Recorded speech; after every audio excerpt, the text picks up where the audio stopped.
నిరుద్యోగ సమస్య మీరు కూడా ఫేస్ చేస్తుంటారు, ఉందా అట్లాంటి సమస్య? నిరుద్యోగ సమస్య ఉన్నది మేడం. తెలంగాణ రాష్ట్రం ఏర్పడిన నాటి నుంచి కూడా కేసీఆర్ గారు ముఖ్యమంత్రి అయిన కాడి నుంచి కూడా ఇప్పుడు ఉన్నటువంటి రేవంత్ రెడ్డి గారు కానీ వికలాంగుల బ్యాక్లాగ్ ఉద్యోగాలను భర్తీ చేస్తామని చెప్పేసి, తెలంగాణ రాష్ట్రం వస్తే మా బతుకులు బాగుపడతాయని చెప్పేసి ఆ రోజు మా యొక్క వైకల్యాన్ని కూడా లెక్క చేయకుండా తెలంగాణ రాష్ట్ర ఉద్యమంలో మేము పాల్గొంటే నేటి వరకు కూడా అప్పుడున్న ముఖ్యమంత్రి ఇప్పుడున్న ముఖ్యమంత్రి మా వికలాంగుల బ్యాక్లాగ్ ఉద్యోగాల భర్తీకి ఇంతవరకు నోటిఫికేషన్ ఇవ్వకపోవడంతో ఇవాళ పీజీలు పిహెచ్డీలు చేసి బజార్ల రోడ్ల మీద తిరిగే పరిస్థితి ఈ రాష్ట్రంలో వికలాంగులు దాపలేదు. మార్పు అనుకున్నారు, అప్పుడున్న గవర్నమెంట్ దించుడు, ఇప్పుడు కాంగ్రెస్ ప్రభుత్వాన్ని ఎంచుకున్నారు. సో ఎందుకంటే హామీ ఇచ్చుడు, భరోసా ఇచ్చుడు, చేస్తా అన్నాడు.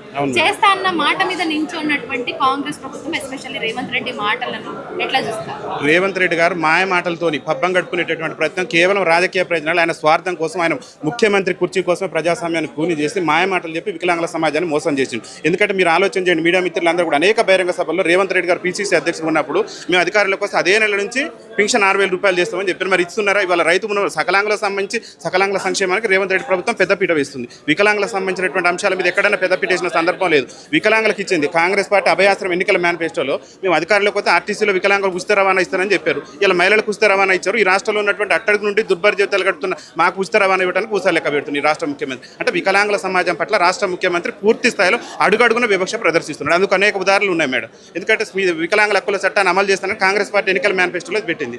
స్మితా సబర్వాల్ గారు వికలాంగులు కించపరిచే విధంగా, వికలాంగుల ఆత్మగౌరవాన్ని దెబ్బతీసే విధంగా వ్యాఖ్యలు చేస్తే ఆ మీద చట్టాన్ని అమలు చేసే వాళ్ళు ఆ మీద కూడా యాక్షన్ తీసుకోవాలి కదా. వికలాంగుల హక్కుల చట్టం ప్రకారం అక్కడ యాక్షన్ తీసుకోవాలి. అంటే మా సమాజం పట్ల, మా పట్ల ప్రభుత్వానికి కానివ్వండి, పాలకులకు కానివ్వండి నిర్లక్ష్య ధోరణి అనేటువంటి ఉన్నది.